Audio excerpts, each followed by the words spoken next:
খেলা চলছে বিশ্বজুড়ে। ফুটবল ক্রিকেট ছাড়াও খেলার রয়েছে এক দীর্ঘ ফর্দ। শুধু ফলাফল নয়, গত, আজ আর আগামীর খেলাকে প্রেস বক্স থেকে আমরা দেখতে চাই ভিন্ন চোখে। আর সেই দেখাটাই দেখতে পাবেন এখন মাঠে।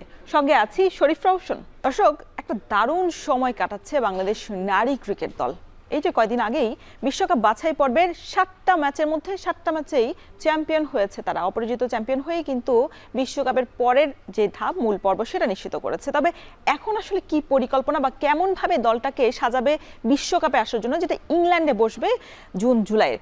আজকে এই বিষয়ে সার্বিক বিষয় আলোচনার জন্য আমাদের সাথে স্টুডিওতে উপস্থিত আছেন জাতীয় নারী ক্রিকেট দলের সাবেক অধিনায়ক এবং বর্তমান নির্বাচক সালমা খাতুন। আপনাকে স্বাগত জানাচ্ছি এখন মাঠের শোতে। এই যে বলছিলাম, দারুণ একটা সময় কাটাচ্ছে বাংলাদেশ নারী ক্রিকেট দল।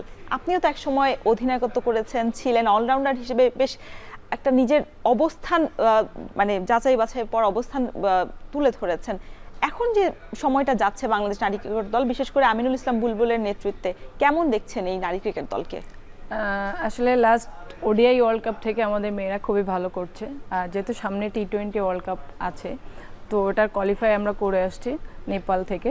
খুব দারুণ একটা সিরিজ গিয়েছে, কারণ আমার প্রত্যেকটা মেয়েই দেখেন খুব ভালো পারফর্ম করছে। বোলিং, ব্যাটিং, বোলিং এবং ফিল্ডিং সব কিছুতেই গুড পারফরমেন্সের কারণে কিন্তু আমাদের রেজাল্ট আসছে।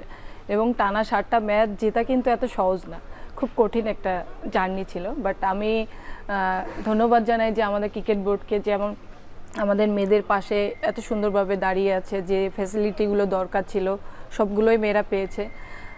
খুব ভালো খেলে তারা বাংলাদেশে ফেরত এসেছে। তো ওয়ার্ল্ড কাপের জন্য প্রিপারেশনটা আমার মনে হয় এখান থেকেই শুরু। আপনার ফ্যাসিলিটির কথা যদি বলতে হয়, ফ্যাসিলিটিকে আসলে মানে সর্বোচ্চটা সুযোগ হচ্ছে, বিশেষ করে যখন পুরুষ ক্রিকেট দল মানে সর্বোচ্চ ফ্যাসিলিটিটা দেওয়া হচ্ছে তাকে, শুধু মানে বিশ্বকাপে তারা অর্জন করুক আর না করুক। বাংলাদেশ তো একটা বড় অর্জন আছে, নারী দলের হাত ধরে এসেছে। তারপরেও কি ফ্যাসিলিটিটা সেভাবে নিশ্চিত করতে পেরেছে বিগত সময়ের যে কমিটি ছিল, বোর্ড ছিল, বা এখন যে বোর্ড এসেছে? না, আগে আমরা যখন স্টার্ট করেছি তখন হয়তো এই ফ্যাসিলিটিটা পাইনি। আমরা কিন্তু ডে বাই ডে ইমপ্রুভ করছি এবং ফ্যাসিলিটিটাও আমাদের ডে বাই ডে ইমপ্রুভ করে এসেছে। তো আমাদের 2018 সালের যখন এশিয়া কাপটা আমরা নিয়ে আসি, তারপর থেকেই কিন্তু আমাদের ফ্যাসিলিটি বেড়েছে ডে বাই ডে। বাট এখন যে বোর্ড প্রেসিডেন্ট আছে, এখন আমি যতটুকু দেখলাম বা জানলাম বা জানছি, খুব ভালো ফ্যাসিলিটি আমাদের মেয়েরা পাচ্ছে। হয়তো বা ছেলেদের তুলনায় একটু কম, বাট আমার মনে হয় যেটা পাচ্ছি আমরা এনাফ আমাদের জন্য, মেয়েদের জন্য। নিগার সুলতানা জ্যোতি বারংবার একটা কথা বলছে যে লাইমলাইটে থাকতে হলে মেয়েদের নারী ক্রিকেটটাকে বিশেষ করে মাঠে পারফরমেন্স করতে হবে। আমরা যদি একটু দেখি যে নারী টি20 বিশ্বকাপে বিগত সময়ে আপনারা তো সেই 2009 সাল থেকে শুরু করেছিলেন, তবে সেইভাবে আসলে নিজেদেরকে ওইভাবে মেলে ধরতে পারেনি। আমরা যদি একটু একটা পরিসংখ্যান দেখি যে নারী টি20 বিশ্বকাপে বাংলাদেশের আসলে সর্বোচ্চ স্কোরটা বা সর্বোচ্চ অবস্থানটা আসলে কোথায় তারা আছেন, তাদের বেস্ট পারফরমেন্সটা আসলে কবে নাগাদ দিতে পেরেছেন? আমাদের মনে আছে যে 2014 সালেই সর্বোচ্চ 5টা ম্যাচ খেলেছেন। 2026-এর তুলনামূলক আগে যদি একটু দেখতে চাই, যে 5টা ম্যাচের মধ্যে আপনারা 2টা জিতেছিলেন, সেইখানে তো আপনিও ছিলেন নিশ্চয়ই। সেই সময়টার অভিজ্ঞতার গল্পটা নিশ্চয়ই শুনবো। তার আগে যদি একটু দেখি যে আমরা তার আগে এবার দেখতে চাই যে 2026 নারী বিশ্বকাপে যেটা নেপালে হয়েছিল, সর্বোচ্চ রান সংগ্রাহক গ্যাবি লুইস আছেন আয়ারল্যান্ডের, এবং সবচেয়ে যে বিষয়টা নজরে আছে সেটা হচ্ছে সোভানা মোস্তারি এবং শারমিন আক্তার সুপ্তা। বাংলাদেশের টপ 5-এর মধ্যে বাংলাদেশেরই 2জন আছে। সেটা আসলে একটু ভালো লাগা কাজ করে কিনা? অবশ্যই, কারণ টপ 10-এর ভিতরে যদি আমাদের বাংলাদেশে কেউ থাকে, আর এই যে টপ 5-এর মধ্যে আছে, অনেক বড় পাও আমি মনে করি। কারণ এরকম কিন্তু আমাদের ব্যাটসম্যানরা বলেন টপ 5-এ কখনো থাকেনি, বা টপ 10-এও কখনো এরকম মনে হয় না আমার ছিল। তো এটা আমাদের জন্য অনেক বড় পাওয়া, এবং আমি চাইবো যাতে এরা কন্টিনিউ পারফর্ম করে, এই জায়গাটা ধরে রাখে, তাহলেই আমাদের সফলতাটা আরও বেশি হবে। আপা, যদি একটু মানে অবশ্যই ব্যাটারদের নিয়ে আরো অনেক কথা রয়েছে, আমরা একটু যদি আরেকটা পরিসংখ্যান দেখি যে উইকেট টেকার বা উইকেট শিকারী কারা নিয়েছে সবচেয়ে বেশি। আয়ারল্যান্ড আছে, আমরা এটা ব্যাটারদের এটা যদি একটু উইকেট এটা দেখতে চাই, সেটা হচ্ছে আমাদের একজনও বাংলাদেশের কোনো নেই। যদি আমরা এবার বলছিলাম যে নাহিদা ছিল, পিঙ্কি ছিল, অনেকেই ছিল, অনেক মারুফা ছিল বিশেষ করে, তবে তাদের যে 5-এর র্যাঙ্কিং সেটার মধ্যে আসলে নেই। এই জায়গাটা আসলে বিশ্বকাপের জন্য আমাদের মানে শঙ্কাটা কাজ করছে কিনা? কারণ ইংল্যান্ডের উইকেট, সেই উইকেট আসলে ভালো পারফরমেন্স করতে হলে যেমন ব্যাটারদের করতে হবে, অ্যাট দ্য সেম টাইম আমাদেরকে বোলারদেরও করতে হবে। আমার ইচ্ছা ছিল যে মারুফা বা নাইদা কেউ টপ 5 না হলে টপ 10-এর ভিতরে থাকবে, বাট আমার কাছে একটু লাগছে যে অন্তত নাইদাকে আমি টপ 10-এ দেখতে চেয়েছিলাম, কারণ মারুফা নতুন এসেছে, তো সেই তুলনায় ও অনেক ভালো করছে। তো একেবারে যে খারাপ করছে বোলিং আমাদের প্লেয়াররা তা কিন্তু না, বাট আমি আশা করেছিলাম পার্সোনালি যে টপ 10-এর ভিতরে আমাদের যে কোনো একটা প্লেয়ার বা দুইটা প্লেয়ার থাকবে, বাট যাই হোক হয়নি। বাট আমার মনে হয় যে প্রিপারেশনটা এখন যেহেতু ইংল্যান্ডে ওয়ার্ল্ড কাপ, তো আমাদের বাংলাদেশ থেকে এখন প্রিপারেশনটা ওইভাবে নিতে হবে যাতে উইকেট ওখানে যে উইকেট বোলিং করে আমরা যাতে টপ 10-এর মধ্যে থাকতে পারি। টপ 5-এ না থাকলেও টপ 10-এর ভিতরে যদি থাকতে পারি তাহলে আমাদের দেশের জন্য অনেক বড় পাওয়া। যেরকম আমি নিজে ছিলাম যে টপ 10-এর ভিতরে, টপ 5-এর মধ্যে এবং নাম্বার 1-এও ছিলাম। আপনি তো অলরাউন্ডার, ব্যাটিং বোলিং আসলে সমান তো তালে আমি চাবো যে নেক্সট ওয়ার্ল্ড কাপ যেটা আছে অবশ্যই আমাদের মেয়েরা টপ 10-এ ভাইবে থাকবে ইনশাআল্লাহ। মানে টপ 10 বা টপ 5 তো আসলে এই জিনিসটা নির্ভর করে হচ্ছে ব্যাটিং বা বোলার বা অধিনায়কত্ব আসলে কখন কোন জায়গায় প্ল্যানটা করবে। আপনিও তো এক সময় অধিনায়কত্ব করেছেন, আপনি অনেক সময় মানে মাঠের যে ব্যক্তি সালমাকে আমরা দেখেছি যে কখন কাকে কিভাবে কোথায় কোন জায়গায় খেলাতে হবে, কোথায় কার পারফরমেন্সটা আসলে ফুটে আসবে সেটা আমরা দেখেছি। এই জায়গাটা থেকে আসলে মানে কোনো একটু ভুল ত্রুটির সুযোগ দেখছেন কিনা নিগার সুলতানা? যদি নিঃসন্দেহে আসলে তার পারফরমেন্সও খুব ভালো। না, ও অনেক দারুণ ক্যাপ্টেন্সি করছে, হয়তো বা লাস্ট ওয়ার্ল্ড কাপে একটা আমাদের খারাপ সময় গিয়েছে, কারণ খারাপ সময় বলতে আমাদের খুব ভালো একটা জেতার 2টা ম্যাচ ছিল আমাদের, যেটা আমরা করতে পারিনি। বাট কোয়ালিফাইতে জ্যোতি খুবই ভালো ব্যাটিং করতে, আমাদের ওই ওয়ার্ল্ড কাপে যদি জ্যোতি একটু ভালো ব্যাটিং করতো আমার মনে হয় যে আমাদের ম্যাচগুলো আমরা ইজিলি জিততে পারতাম। তো এখানে আসলে পারফরমেন্স সবাই মোটামুটি ভালো করছে, আমার মনে হয় যে জ্যোতি খুব ভালো শেপে আছে এখন। আমি চাই যে কন্টিনিউ যাতে ওয়ার্ল্ড কাপে ও এই পারফরমেন্সটা করে, এবং ও ক্যাপ্টেন্সিও খুব ভালো করছে, কোনো নির্দ্বিধায় ভালো। আপনার যেটা শুরুতে বলছিলাম যে নারী টি-20 বিশ্বকাপে আপনারা সেই 2009 থেকে শুরু করেছেন, তবে 2014 সালে বেস্ট পারফরমেন্সটা হয়েছে টি-20 বিশ্বকাপে বাংলাদেশের। সেই পারফরমেন্সের অবস্থানটা যদি আমরা একটু দেখতে চাই যে 2026 ছাড়া এর আগে কখন কোথায় বাংলাদেশ পারফরমেন্স করেছে, বিশেষ করে আপনার অধিনায়কত্বে আমরা সেই র্যাঙ্কিংটা নিশ্চয়ই দেখতে চাই যে এখন আসলে বাংলাদেশের অবস্থানটা কোথায় রয়েছে। বাংলাদেশের আমরা দেখছি যে 2009 সালে বাংলাদেশ শুরু করেছিল টি-20 বিশ্বকাপের যাত্রা, তবে সেখানে আসলে তারা গ্রুপ পর্বের সেই জায়গাটা উতরাতে পারেনি। এরপর 2010-12তেও আসলে সেম পজিশনে ছিল। আমরা দেখেছি যে 2014 সালে যেটা বলছিলাম যে 2014 সালে বেস্ট করেছে, 5 ম্যাচ খেলেছে, 2টো জয় করেছে এবং 3টার মধ্যে হার। এরপরে 2016, 18, 20, 23 একই রেজাল্টে আপনারা এসেছেন। 2024 সালেও 4টা ম্যাচ খেলেছে, 1টা জয়, সেখান থেকে একটু ভালো অবস্থানে ছিল। তবে 2026 সালে যেটা বলছিলাম হাইলাইটেড পয়েন্ট, সেটা হচ্ছে 7টা ম্যাচ খেলেছে, 7টাই জয় হচ্ছে। যদিও Scotland, Thailand, Papua New Guinea এই দলগুলোর সাথে বাংলাদেশ খেলেছে এবার বিশ্বকাপ বাছাই পর্ব। এই দলগুলো নিঃসন্দেহে আসলে বাংলাদেশকে চ্যালেঞ্জের মুখে ফেলেছে। বিশেষ করে আয়ারল্যান্ডের যে ম্যাচটা ছিল অনেকটা ঘাম ঝরেছে বাংলাদেশের। মানে প্রত্যেকটা ম্যাচ যদি আলাদা আলাদা করে একটু জানতে চাই বাংলাদেশের মেয়েদের পারফরমেন্স। না, আসলে আমি শুরু থেকেই বলবো যে এখন যে টিমটা আছে খুব গোছালো একটা টিম এবং সবাই খুব ভালো পারফর্ম করছে। আপনি দেখেন বিশেষ করে সোবানা মোস্তারি দেখেন কন্টিনিউ পারফর্ম করতেছে, এবং পাশাপাশি আপনার জ্যোতি রান করতেছে, কারণ ও কামব্যাক করছে। তো এটাকে আমরা চাই যে ও আরও কামব্যাক করুক, যাতে কন্টিনিউ রান করে। এবং শারমিন আক্তার সুপ্তাও ভালো খেলছে, এবং মাঝখানে আপনি দেখবেন স্বর্ণাও কিন্তু খুব ভালো এফোর্ট দিচ্ছে। টি-20 ম্যাচে যখন যেখানে নামছে ওর যে পজিশনটা ওইখানে কিন্তু টিমের জন্য অনেক কন্ট্রিবিউট করতেছে। তো আমার মনে হয় ওভারঅল যে আমাদের ব্যাটাররা আছে খুব ভালো শেপে আছে, বলাররাও যে ভালো শেপে নাই তা কিন্তু নাই, হয়তো বা বলাররা র্যাঙ্কিংয়ে আসতে পারেনি, বাট আমার মনে হয় আমাদের বলাররাও খুব ভালো শেপে আছে। বিশেষ করে মারুফা, নাহিদা এবং রাবেয়া এরা খুবই ভালো শেপে আছে। তো আমরা চাই যে এখন যে টিমটা আছে এই টিমটাই যাতে আমরা ওয়ার্ল্ড কাপের আগে আরও যে আমাদের সময় আছে এই সময়টা আমরা কাজে লাগাবো, ক্যাম্প করব এবং কোনো টুর্নামেন্ট করার চেষ্টা করব, এবং শ্রীলঙ্কা হয়তো বা আসবে আমাদের দেশে। তো এখান থেকেই আসলে পারফর্মটা আমরা চাই যে আরও বেস্ট করে যাওয়ার জন্য ওয়ার্ল্ড কাপে, তাহলেই ওয়ার্ল্ড কাপে আমরা আরও ভালো পারফর্ম করতে পারবো। আচ্ছা আপা, নিগার সুলতানা জ্যোতির কথা বলছিলেন যে তার অধিনায়কত্ব হয়তো বা ভালো করছে, তবে তার ব্যাটে আসলে রান আসছে না নিয়মিত। ধারাবাহিক যে পারফরমেন্সের কথা বলি, আমরা দেখেছি দলের বিপদে তিনি অনেক সময় আসলে নিজে একা হাতে ব্যাট হাতে লড়েছেন। তবে এই বাছাই পর্বে আমরা খুব বেশি তাকে চমক দিতে দেখিনি বা নিজেকে আসলে সেভাবে মেলে ধরতে দেখিনি। সেই জায়গাটাতে আসলে জ্যোতির মানে মনোযোগটা আসলে সরে যাচ্ছে কিনা? না আসলে ওই যে আমি বললাম যে জ্যোতি কিন্তু কামব্যাক করতেছে আস্তে আস্তে। আপনি দেখেন কোয়ালিফাইতে কিন্তু দুটো ম্যাচেও রান করেছে, তো নিশ্চয় ওর কনফিডেন্সটা এখন বাড়বে। আর যেহেতু সামনে শ্রীলঙ্কা টিম আমাদের আসতেছে, তো ওইখানেও ওর এই পারফরমেন্সটা ওর কনফিডেন্স দিবে যে না আমাকে পারফর্ম করতে হবে। আর আমরা সবসময়ই চাই যে জ্যোতি খুব দ্রুত কামব্যাক করুক, যে টিমের জন্য যে রানটা দরকার বা ওর ব্যাটিংটা দরকার। হ্যাঁ হয়তো বা 2-1টা ম্যাচে রান পাচ্ছে না, বাট তার মানে এই না ও যে ভেঙে পড়ছে। বাট আমার মনে হয় ও শক্ত আছে, যেহেতু কামব্যাক করছে ইনশাল্লাহ আরও কামব্যাক করবে, ওয়ার্ল্ড কাপেও বেস্ট দিবে ওর। সালমাপা এ নিয়ে আরো অনেক গল্প রয়েছে, তবে আপনাকে এখানে একটু সালমাপা আমরা বিরতিতে যাওয়ার আগে যেটা বলছিলাম যে বাংলাদেশ দলে যেভাবে আসলে এগিয়েছে আপনাদের সময় থেকে এখন বেশ প্রশংসনীয় আসলে বাংলাদেশ দলের, বিশেষ করে আমাদের যে নতুন সভাপতির বোর্ডে যেভাবে আসলে সুযোগ সুবিধার কথাটা আপনি বলছেন সেটাও আসলে প্রশংসার। আমরা যদি একটু দেখতে চাই টি-20 ওয়ার্ল্ড কাপে বাংলাদেশের র্যাঙ্কিংটা আসলে কোথায়, বিশেষ করে নারী ক্রিকেটাররা যেভাবে আসলে উন্নতি করেছে তাদেরও র্যাঙ্কিংয়ে উন্নতি হয়েছে।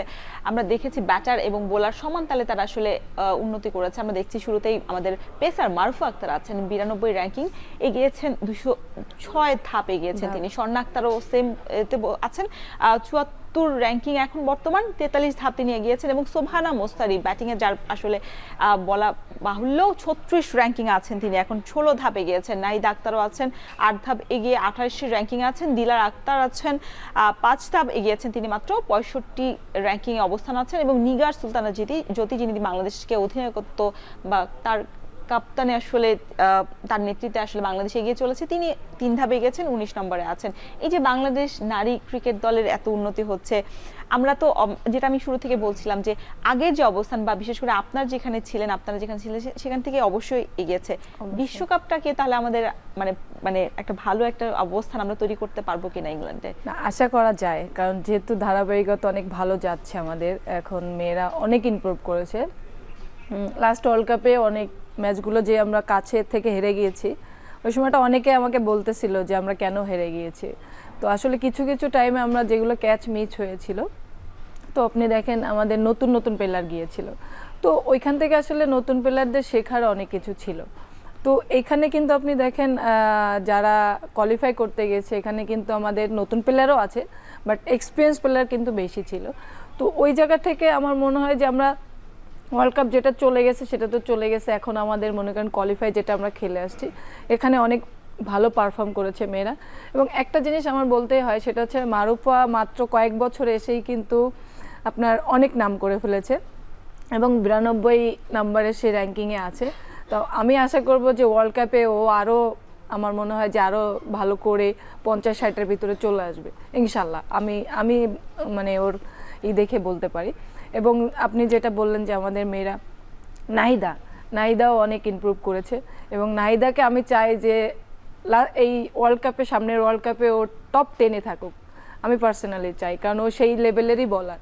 সোবহানা মোস্তারির নামটা একেবারে ভুললে চলবে না নিশ্চয়ই। তিনি একবার পারফরম্যান্সের কারণে কিন্তু দল থেকে বাদও পড়েছেন এবং আবার কামব্যাক করেছেন। এই যে কামব্যাকের যে একটা গল্প তার হাতে, এবং তিনি এইবারে বাছাই পর্বে ম্যাচগুলোতে যেভাবে আসলে নিজে ব্যাট হাতে লড়াই করেছেন, কোনোটায় 39, কোনোটায় 50-এর ঊর্ধ্বে রান করেছেন, সবগুলো ম্যাচই আসলে তার রান ছিল। সেই জায়গাটাতে নিশ্চয়ই আসলে বাংলাদেশের অবদানে এই বাছাই পর্ব পেরিয়ে উতরে আসলে কোয়ালিফাইতে খেলার আগে আমাদের ঘরোয়া একটা বিসিএল হয়েছে, তো এখানেও টি20 ম্যাচ হয়েছে। তো ওখান থেকেই সোবানা মোস্তরি কিন্তু খুব ভালো পারফর্মে আছে। আপনার ওখানেও 5টা ম্যাচ খেলেছে, টানা 4টা ম্যাচে ম্যান অফ দ্য ম্যাচ হয়েছে। তো ওই ধারাবাহিকতাটাই কিন্তু কোয়ালিফাইতেও ধারাবাহিকতা রেখেছে। আপনার ও বিসিএলে যখন খেলেছে অন ডাউন ব্যাটিং করেছে, এখন কিন্তু ও 4-5-এ খেলতেছে যখন আপনার বল থাকতেছে খুবই কম। তো সেই হিসেবে ও যে ব্যাটিং করতেছে এক্সিলেন্ট, দারুণ, বলের থেকে রান অনেক বেশি করতেছে। তো টি20-তে মেন দরকার আমাদের এইটা, এবং ওর পাশাপাশি কিন্তু আপনার স্বর্ণাও করতেছে, খুবই ভালো পারফর্ম করতেছে। তো এই ধারাবাহিকতাটা হচ্ছে আমাদের ওয়ার্ল্ড কাপ পর্যন্ত ধরে রাখতে হবে, এবং ওয়ার্ল্ড কাপে এই ধারাবাহিকের ব্যাটসম্যানদের প্রুভ করতে হবে যে আমরা এখানেও পারি। সালমাপা, ইংল্যান্ডের আগে আমরা তো ইংল্যান্ডে কখনোই খেলতে যাইনি, সেক্ষেত্রে উইকেটটাও জানি না আমাদের উইকেটটা কি হবে বা কেমন। উইকেট ধারণা নিতে আসলে আমাদের খেলতে যাওয়া উচিত ছিল কিনা, বা বিসিবির আসলে একটা আয়োজন করা দরকার। সালমাপা, বিরতিতে যাওয়ার আগে একটা প্রশ্ন করেছিলাম যে ইংল্যান্ডের মাটিতে আমরা কখনোই খেলিনি, কোনো অভিজ্ঞতাও নেই, সেই মাটিটা বা সেই পিচটা আসলে কেমন হবে বিশ্বকাপ, তার আগে একটা টুর্নামেন্ট বা একটা দ্বিপাক্ষিক সিরিজ খেলা উচিত ছিল কিনা বাংলাদেশ ক্রিকেট বোর্ডের আয়োজনে? আসলে আমার মনে হয় যে ওই টাইমটা আসলে আমরা পাচ্ছি না, কারণ যেহেতু আমাদের কোয়ালিফাই করে আসলো মাত্র, আর আসলে আমাদের যেহেতু শ্রীলঙ্কা টিম আমাদের দেশে আসবে, তো আসলে ইংল্যান্ডে আমরা কখনোই যাইনি, মেয়েরা আমরা কখনোই যাইনি। তো উইকেটটা আসলে আমি আসলে ওইভাবে বলতে পারবো না যে আসলে কেমন হবে, বাট সম্ভবত যেহেতু ইংলিশ উইকেট থাকে সেহেতু মনে হয় বাউন্সি উইকেট হতে পারে। তো সেগুলো আমরা সেক্ষেত্রে সাউথ আফ্রিকার উইকেটগুলোতে দেখে থাকি আর কি। হ্যাঁ, সাউথ আফ্রিকার উইকেটে আমি খেলেছি এবং আমরা সবাই এখানে যারা টিমে আছে সবাই খেলেছে, সিমিলারই হতে পারে, বাট আমি শিওর না যে আসলে ওরকম হবে। বাট যেরকমই হোক না কেন আমাদের প্রিপারেশনটা আমাদের বাংলাদেশ থেকে ওইভাবে নিয়ে যেতে হবে। তাহলে সেই জায়গায় সাবকন্টিনেন্টালের যে উইকেটটা আমাদের নিশ্চয়ই মিলবে না, সেই জায়গায় বাংলাদেশের যে আসলে অস্ত্র আছে সেখানে আসলে মুখ্য অস্ত্রটা আসলে কি হওয়া উচিত এই মুহূর্তে, যেহেতু সময় খুব কম, জুনে আমাদের আসর শুরু? না, আসলে ওইভাবেই প্ল্যান করা হবে যে যেহেতু ওইখানের উইকেট, ওইখানের ওয়েদার, তো আমাদের ওয়ার্ল্ড কাপের আগে নিশ্চয়ই কিছুদিন আগেই যাবে মেয়েরা, তো ওখানে ওয়েদার সম্পর্কে এবং যেহেতু আমাদের প্রস্তুতি ম্যাচ আছে ওখানে উইকেটগুলো ওই কয়দিনে হয়তো বা কিছুটা আমরা আন্দাজ করতে পারবো। আর আমার ক্যাম্পে যদি আমরা সিলেটে হয় তো সিলেটের উইকেটগুলো হয়তো বা ওরকম বানিয়ে আমরা হয়তো বা ওখানে প্র্যাকটিস করার চেষ্টা করব, এবং সেক্ষেত্রে যদি আপনার মিরপুরেও আমরা পাই ওরকম ফ্যাসিলিটি তাহলে মিরপুরেও করার চেষ্টা করব। তো ওইখানে যদি এইভাবে আমরা উইকেটগুলো তৈরি করে যেতে পারি এখান থেকে আমরা পারফর্ম করে বা ব্যাটিং করে বা বোলিং করে, তাহলে মনে হয় আমাদের মেয়েরা আরো ভালো করতে পারবে। মানে মিরপুরে উইকেট নিয়ে তো আসলে কোনো দলেরই আসলে সন্তুষ্ট থাকার মানে সুযোগ নেই। আমরা দেখেছি যে আসলে যেই সম্প্রতি বিপিএলটা শেষ হলো, তো সেখানেও আসলে লিটন বা শান্ত তাদের একটা অভিযোগ ছিল যে স্পোর্টি যে উইকেটটা ছিল, উইকেটটা তারা আশা করছিল সেটা হয়নি। সেখানে আসলে প্র্যাকটিস করে কি আমাদের বিশ্বকাপ যাত্রা করাটা খুব বেশি মানে আশাবাদী হওয়ার সুযোগ আছে কিনা? না, আমি কিন্তু বলেছি যে ওখানে হয়তোবা ওইভাবে তৈরি করে যদি দিতে পারে গ্রাউন্ডসম্যানরা তাহলেই আমরা হয়তোবা প্র্যাকটিস, হয়তোবা আমরা মিরপুরে নাও করতে পারি, বাট সিলেটের উইকেটটা অনেকটা সিমিলার হতে পারে। তো সেক্ষেত্রে আপনার চিটাগাংয়ের উইকেটও কিন্তু অনেক বেটার। তো আমরা ক্রিকেট বোর্ড এখন আমাদের মেয়েদের যেহেতু সামনে ওয়ার্ল্ড কাপ আছে, অবশ্যই আমরা ওইভাবে প্ল্যান করব যে কোন উইকেটে খেললে এখান থেকে আমরা প্রস্তুতিটা বেটার নিয়ে যেতে পারবো, বেস্ট করে যেতে পারবো। তো অবশ্যই আমরা এটা নিয়ে ডিসকাস করব। ইংল্যান্ডে যাওয়ার আগে তো আপনাদের একটা ম্যাচ আছে শ্রীলঙ্কার সাথে ঘরের মাটিতে, সেটা এপ্রিলে। সেই জায়গায় আসলে কোথায় হবে বা কি প্রস্তুতি নিচ্ছেন, কোনো নতুন নাম আসবে কিনা বিশ্বকাপের আগে, মানে সবকিছু একটু জানতে চাই। না, আসলে এখনো ওইভাবে প্রস্তুতিটা আমরা নেইনি, কারণ হচ্ছে যেহেতু ওরা কেবল কোয়ালিফাই করে এসেছে, সবাই একটু বাসায় গেছে, মাইন্ড ফ্রেশ করে আসবে। হয়তোবা আমরা কিছুদিনের মধ্যে হয়তোবা ইলেকশনের আগে আর হচ্ছে না, হয়তোবা ইলেকশন গেলে দেশ হয়তোবা একটু সুন্দর সমাধানে আসলে তখন হয়তোবা আমরা একটা ডিসিশন নিব, এবং রোজার মধ্যেও হয়তোবা হতে পারে, বাট এক্স্যাক্টলি আমি বলতে পারছি না। বাট মনে হয় ইলেকশনের পরে ছাড়া আমরা এখন আর মেয়েদের কোনো ক্যাম্প করাচ্ছি না।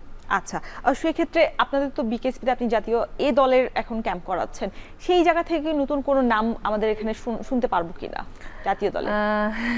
এবং এখনো থাইল্যান্ডে একটা এখনো বলা মুশকিল, যেহেতু আমাদের এ টিমের একটা ট্যুর আছে থাইল্যান্ডে, তো ওইটার প্রস্তুতি আমরা করছি বিকেএসপিতে। তো ওখানে যদি এক্সট্রাঅর্ডিনারি কেউ পারফর্ম করে তাহলে আমাদের হয়তোবা মাথায় আমরা রাখবো, বাট ঢুকাবো কিনা ন্যাশনাল টিমে সেটা নিয়ে এখনো চিন্তা করিনি। বাট ওটা আমাদের প্রসেসের মধ্যে থাকবে যে হয়তোবা আসতেও পারে আবার নাও আসতে পারে, মানে শঙ্কায় থাকবে আর কি। ভালো পারফরমেন্স করলে নিশ্চয়ই আসলে নামটা আমরা শুনতে পারবো। চমক যে বিষয়টা, নিশ্চয়ই চমক মতো একটা নাম থাকবে বিশ্বকাপের আগে। আপা আরো অনেক গল্প করব, তবে এখানে আবারও আপনাকে থামাতে হচ্ছে। সালমা আপা, কথা বলছিলাম যে নারী ক্রিকেটটা নিয়ে, নারী ক্রিকেটের ফ্যাসিলিটির কথা যদি একটু বলতে হয়, যে একটা অবকাঠামো উন্নয়নের যে বিষয়টা বা অবকাঠামো নারীদের জন্য একদম ফিক্সড একটা ক্যাম্প করার জন্য যে মাঠ দরকার, সেটা আসলে আপনারা কখনোই আপনার আমল থেকেও পাননি। এখন যে নিরাজ সুলতানা জ্যোতি আছে, ঋতুমণির আছে, তাদের সময় আসলে পাচ্ছেন না, আপনারা বিকেএসপি থেকে করছেন। আপনাদের একটা দাবি ছিল যে একটা স্থায়ী জায়গার যদি আপনাদের ব্যবস্থা করে দেওয়া হয়, সেই জায়গাটা এখনো ব্যবস্থা করতে পারেনি বোর্ড, মানে এইটা আক্ষেপটা কি এখনো পোড়ায় কিনা আপনাদেরকে?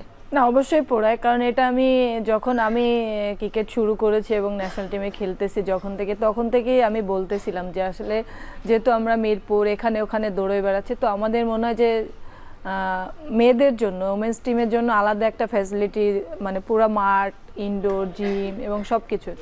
তো আমি এটা অনেক আগে থেকেই বলতেছি, এখন পর্যন্ত আসলে হয়নি, তো এটা তো ভুক্তভোগী আমরাই ভুগতেছি।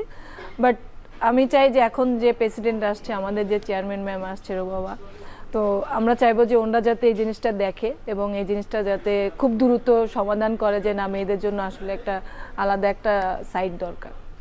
ফ্র্যাঞ্চাইজি লিগ একটা মানে যখন রুবাবা দোলার দায়িত্ব নিয়েছেন তখন তিনি শুরু থেকে বলছিলেন যে একটা ফ্র্যাঞ্চাইজি লিগ নারীদের জন্য আয়োজন করা, সেই ফ্র্যাঞ্চাইজি লিগ এখন আমাদের দেখিনি। বিশেষ করে যখন পুরুষ দল প্রতি বছরই বিপিএলটা খেলে থাকে সেই জায়গাটাতে আসলে মানে নিগার সুলতানা যদিও বলছিল যে নারীদের এগিয়ে যেতে আসলে এই ধরনের টুর্নামেন্ট অনেক বেশি প্রয়োজন, সেই জায়গাটাতে মানে বিসিবির আরো একটু বেশি নজরদারি বাড়ানো উচিত কিনা? হ্যাঁ, এই বিপিএল এর কথাটা আমি জ্যোতি এবং অনেকেই আমরা অনেক আগে থেকেও বলতেছিলাম যে আমাদের অন্তত 3টা টিম করে আমরা যাতে স্টার্টটা করি। স্টার্ট করলে কি হবে, ডে বাই ডে কিন্তু আরো মেয়েরা আসবে। এবং তো এই বছরও বলা হয়েছিল, তো এই বছরও বুলবুল স্যার বলছিল যে হ্যাঁ সালমা আমরা বিপিএল করবো মেয়েদের, বাট হয়তো বা স্লট পাচ্ছে না ওরকম। আমার মনে হয় যে ওয়ার্ল্ড কাপের আগে মনে হয় শুরু করা যেতে পারে যদি আমাদের ক্রিকেট বোর্ড চায় ইনশাল্লাহ। কারণ আমি চাই যে ওয়ার্ল্ড কাপের আগে একটা ফ্র্যাঞ্চাইজি খেলে যাক টি20, যেহেতু আমাদের টি20 ওয়ার্ল্ড কাপের আগে আমরা ওরকম মানে কোনো টুর্নামেন্ট পাচ্ছি না, বা আমাদের প্রিমিয়ারটা হবে কিনা এখনও আমরা জানি না। যদি প্রিমিয়ারটাও হয় তাহলেও মেয়েদের জন্য মানে প্রস্তুতির জন্য একটা বেস্ট দিনগুলো হবে, যে না ওয়ার্ল্ড কাপের আগে আমরা একটা ভালো প্রস্তুতি নিয়ে আসতে পারছি। আমার শেষ প্রশ্ন, সালমা খাতুন দীর্ঘ অনেক বছর ধরে বাংলাদেশের অধিনায়কত্ব করেছে, অলরাউন্ডার যে জায়গাটা সেটা ভূমিকা পালন করেছে, তবে এখন সালমা খাতুন হচ্ছে নির্বাচক নারী দলের, সেই জায়গাতে আসলে কোন জায়গাটাতে বেশি এনজয় করে সালমা খাতুন? না আসলে দুইটা দুই রকম জায়গা, তো খেলার জায়গায় এনজয় করি একরকম, এবং এখন যেহেতু নির্বাচক হয়েছি এইখানের এনজয়টাও অন্যরকম। কারণ এখানে এনজয় থেকে কাজও বেশি করতে হচ্ছে, কারণ সবসময় প্লেয়ারদের দেখতে হচ্ছে। নির্বাচনদের আসলে যে খালি ঘুরে বেড়ায় তাহলে কিন্তু হবে না, কারণ ওকে দেখতে হবে যে কোন মেয়েটা আমার জন্য বেটার, কোন মেয়েটা আমার ন্যাশনাল টিমে নিতে পারবো। এটা আসলে এনজয় করছি, এবং ক্রিকেট যখন খেলছি তখন বেশি এনজয় করতাম আমার মনে হয়। যে মানে মাথাটা আসলে কোথায় বেশি ঘামাতে হতো, এই যখন ব্যাট হাতে মাঠে ছিল, নাকি এখন নির্বাচক আসলে কোন কাকে দল থেকে বাদ দেওয়া হবে, কাকে ইনক্লুড করা হবে? দুইটা দুই রকম। মাঠে আসলে প্রেশারটা একটু বেশিই থাকতো, কারণ যেহেতু মাঠ চালাতে হতো, 11টা মেয়ে মাঠের ভিতরে থাকতো এবং অপোনেন্টের ব্যাটসম্যান থাকতো বা অপোনেন্টের টিম থাকতো, তো ওটা একটু প্রেশার যাইতো। বাট আমি ক্যাপ্টেন্সি যতদিন করেছি আমি নর্মালি করার চেষ্টা করেছি, আমি অতটা প্রেশার নিতাম না। আর এখন যেহেতু নির্বাচক আছে, ভালো যাচ্ছে দিন, ইনশাআল্লাহ আপনাদের দোয়া, আল্লাহ পাকের ইচ্ছায় দোয়া করেন যাতে আমি আরো ভালো করতে পারি। অদূর ভবিষ্যতে আর অন্য কোনো প্ল্যান আছে কিনা, কোচিং প্যানেলে আসার প্ল্যান আছে কিনা, বা আম্পায়ারিং প্যানেলে যাওয়ার ইচ্ছা আছে কিনা? কারণ আমরা দেখেছি জেসি আপু বেশ দাপটের সাথে আম্পায়ারিং করছে। জেসি যে যখন আম্পায়ারিং করেছে করেছে তখন ট্রেনিং করেছি, তখনও আমার করা আছে, আর জেসির সঙ্গে একসঙ্গে আম্পায়ারিং এরটাও করা আছে, এবং আমাদের কোচিং লেভেলও করা আছে। তো আমার ইচ্ছা আছে বলতে যে আসলে আমি কোচিং লেভেলও করতে চাই ইনশাআল্লাহ, সামনে যদি আল্লাহ সুস্থ রাখে তো কোচিং লেভেলও। মানে সেটা কি নারী দলের নাকি পুরুষ দলের, উভয় দলের সাথে কাজ করার ইচ্ছা? না, নারী দলেরই আসার ইচ্ছা আছে। আচ্ছা, সেই ক্ষেত্রে বাংলাদেশ দলটাকে শেষ প্রশ্ন, সেটা হচ্ছে টি20 বিশ্বকাপ যেহেতু আসলে আমাদের সময় নেই, এই এখন আমাদের গ্রুপও আসলে ঠিক হয়নি আমরা কোন গ্রুপে খেলবো, ইংল্যান্ড গ্রুপে খেলবো নাকি অস্ট্রেলিয়া, ভারত, ইন্ডিয়ার গ্রুপে খেলবো, কোন জায়গায় বাংলাদেশ দলকে আপনি দেখছেন এবং করতে বলে কি পরামর্শ থাকছে অ্যাজ এ সাবেক প্লেয়ার হিসেবে আপনার? না অবশ্যই, যে গ্রুপেই থাকুক না কেন আমরা কেউই জানি না এখনো কোন গ্রুপে দিবে। তো আমি চাইবো যে আমাদের মেয়েরা বেস্ট পারফর্মটা করুক ওয়ার্ল্ড কাপে। আমি চাই যে যেহেতু আমাদের যে গ্রুপেই পড়ুক 2টো ম্যাচ অন্তত জিতুক, তারপরে আমরা সুপার 4-এর চিন্তা করব।